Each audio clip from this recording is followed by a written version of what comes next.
Hello, my friends. Welcome to another episode of Between Us Undressing the Soul. And I wanted to share,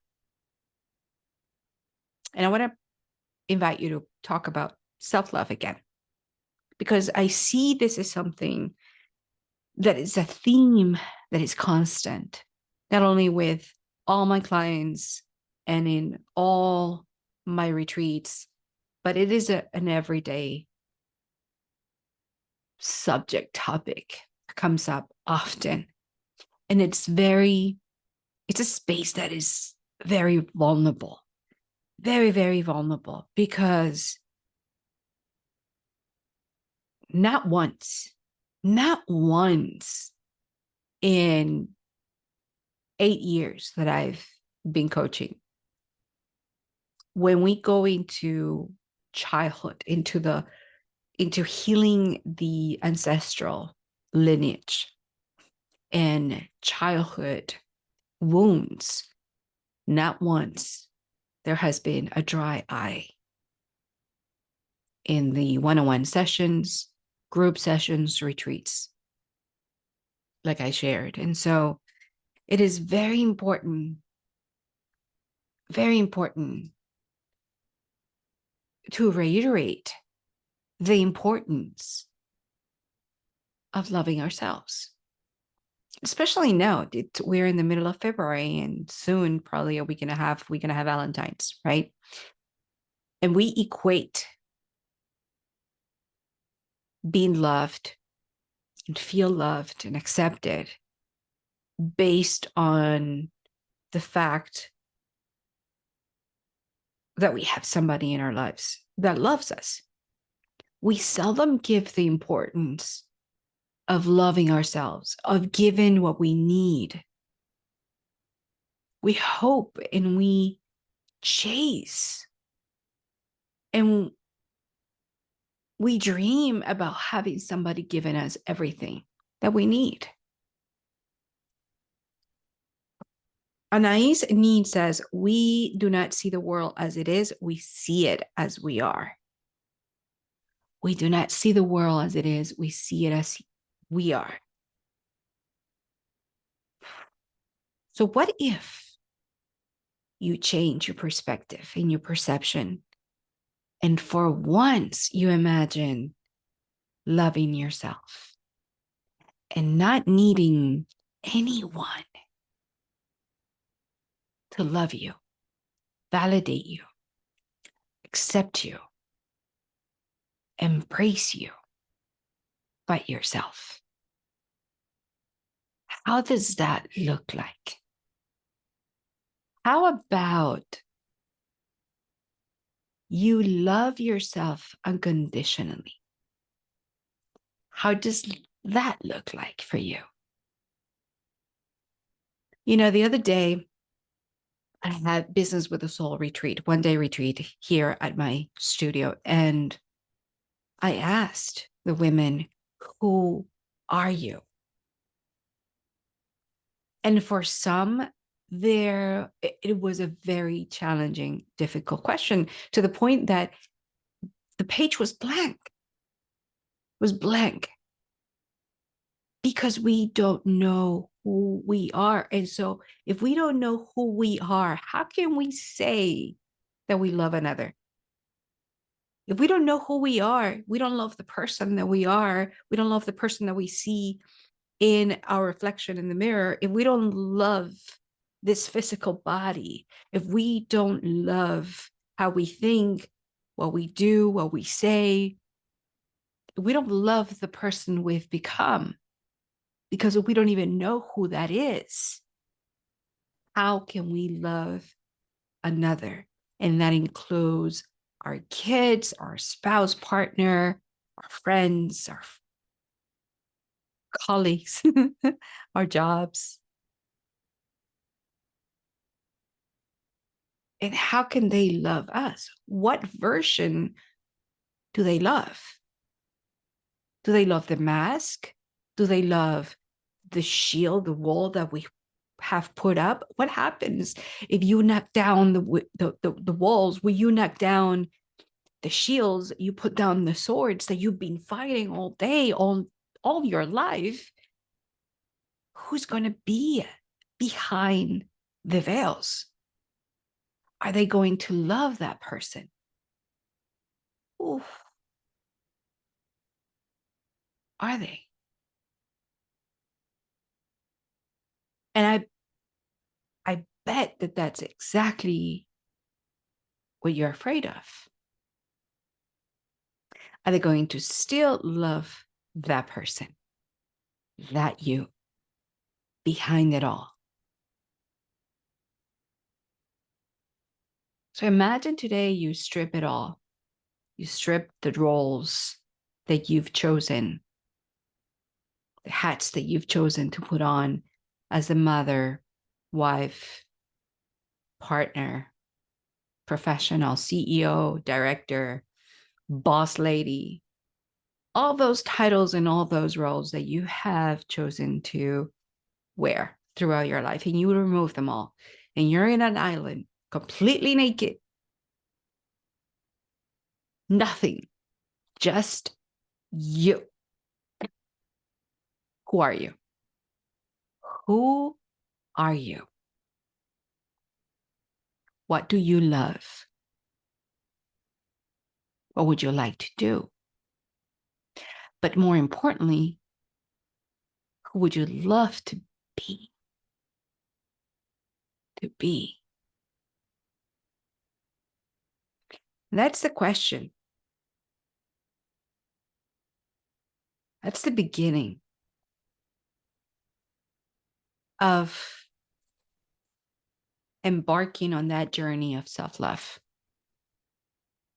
Answering that question, who am I? Who am I? And am I playing small? Am I playing it safe? Or am I hiding behind this wall of victimhood? It serves me well because I get to be protected and I get to be seen in this role. And so I don't need to take responsibility for anything. And I continue to blame the world. Self-love, in my experience, as I dig deep, because I believe I've been the biggest experiment of my life. And like Brene Brown says, to dare, you gotta dare greatly. And if I look back through my life, I've walked away from a marriage. I walked away from corporate to follow my dreams, to follow my heart. And that was scary. I've said yes to being fully in my passion, coaching other women full time for the last 6 years. And that was scary. But that meant walking away from who I thought I was to embrace more and more and more and more as the years go by, the person that I am, that was always inside of me. And that was scary. That has been a hell of a drive. Yeah, a hell of a ride. And divorcing myself, not only from my first marriage, but divorcing from the idea that I was a victim, the idea of that I was not loved, accepted, validated, seen, and actually put myself in my shoes and in the version that it's inside my soul, the truest version of myself. And sometimes it's very, very scary because that means that you need to be seen. And we talked about it with Lauren Gonzalez in our podcast, how she mentioned it, it's scary to be seen because that means that we need to be vulnerable. And perhaps we're not going to share everything. We're not going to share the whole story of our lives. But that means that we need to be willing and open to be vulnerable and to be criticized and perhaps to be condemned. And that trigger us because we don't step into that version of ourselves because we're so afraid of oh my God, what people are going to think of us. What are they going to say? And then we remember the people that were in our high school and our family and all these people that know us, and they think they know our lives. They think they know our history, and oh, what are they going to say? And so we replay this and we hold back. And then we jump a little bit more, and then we're on the verge about to leap. And then again, we remember all these people that, oh shit, what they're going to say. And then we go back again to where it is comfortable and safe. And so we are back and forth, back and forth, back and forth. And we believe that we're stuck, and we convince ourselves that we're stuck, but that is just an excuse not to jump and to stay in the victimhood, stay in the blame, stay in the comparison, stay in the place of not loving ourselves, because to love ourselves mean to really jump, to really leap into the unknown and embrace everything that is waiting for us on the other side. And if we don't do it, we will never know what is out there.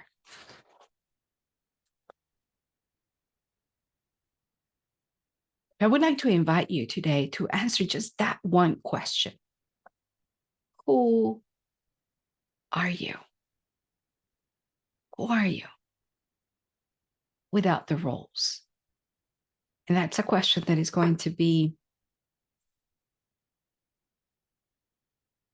always the first one. Because until we step into our power,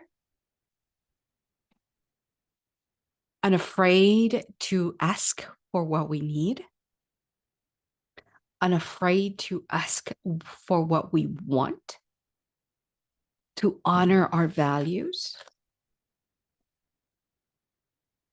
we will never know what self-love really looks like.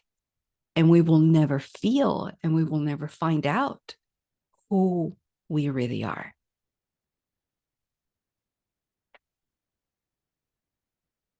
The question is, who are you, and how do I need to show up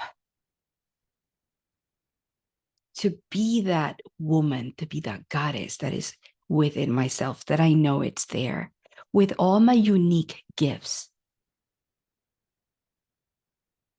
and talents and skills that are mine only, because you are as unique as a fingerprint. There's no one like you, not even if you're a twin. You are you. You're unique. You're special. And that's why we're all here.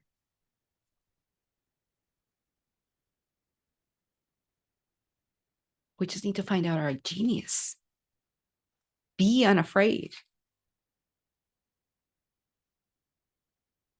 And I gotta say, for the longest time, I was so afraid to speak. If you would have listened to me in my first broadcast back in the days, I would say probably 8 years ago, 7 years ago. I don't know if you remember Periscope. Those first broadcasts were so embarrassing. And I was almost crying on every single one of them. That's when I learned to be vulnerable. I was coming on to empower, and by the first, middle, or the end, I was sobbing almost on every single one of them.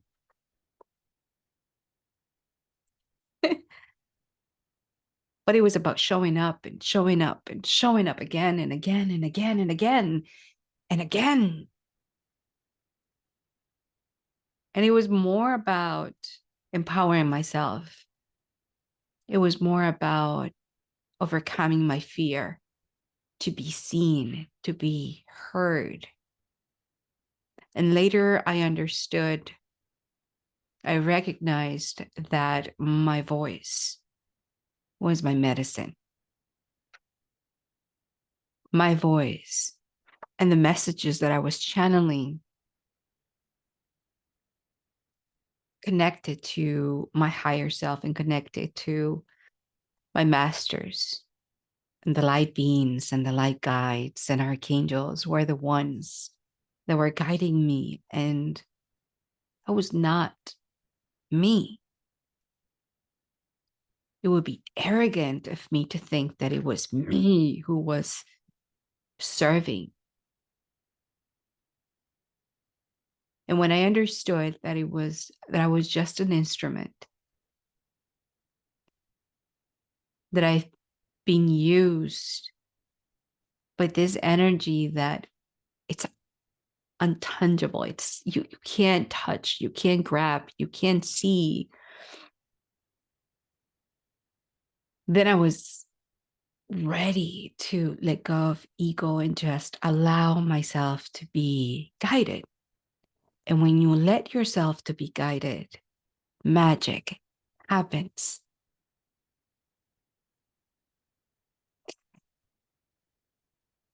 I remember one of Gabby Bernstein's master classes, she said once that she would always say, I am not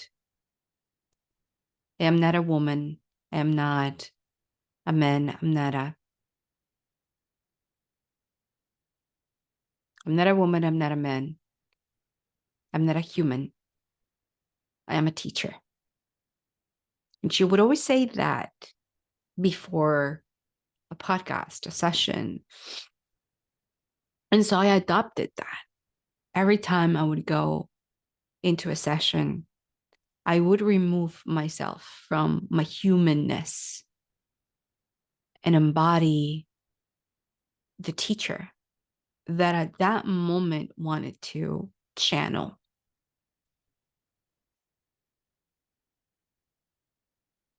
And would help me guide that session and activate the magic. And it gets me emotional because it's humbling when you realize that it's not you. It's not you. And there, all of us have God-given gifts. And when you tap to those unique God-given gifts, truly activate the magic within yourself. And you invite others to open up, be vulnerable, be courageous, and tap into their gifts too. And that's self-love. And when you love yourself enough to feel the emptiness, then you can tap into this oneness.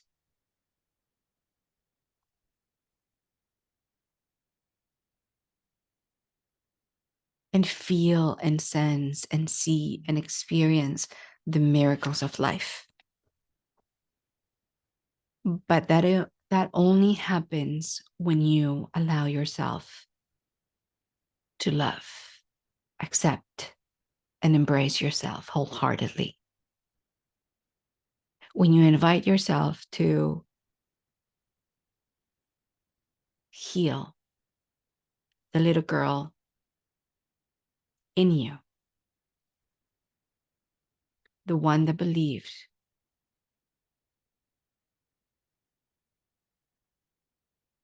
that she wasn't loved and accepted because her trust was shattered. And so the woman now believes that she needs to sabotage herself in order to be loved and accepted by others.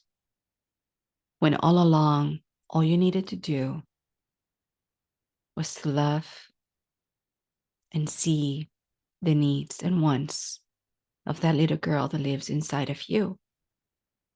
And it's waiting to be set free. So today I invite you to set her free by loving yourself, by stepping into your story and embrace your wholeness.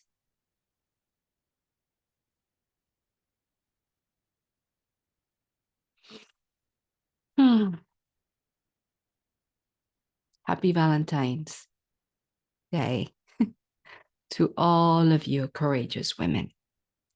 All of you deserve love. All of you deserve to be, just to be you, and to be loved just as you are, starting by you. Thank you for listening. I love you all. Until next time, Diana Valenciano, here in between us, undressing the soul. Have a great day. God bless.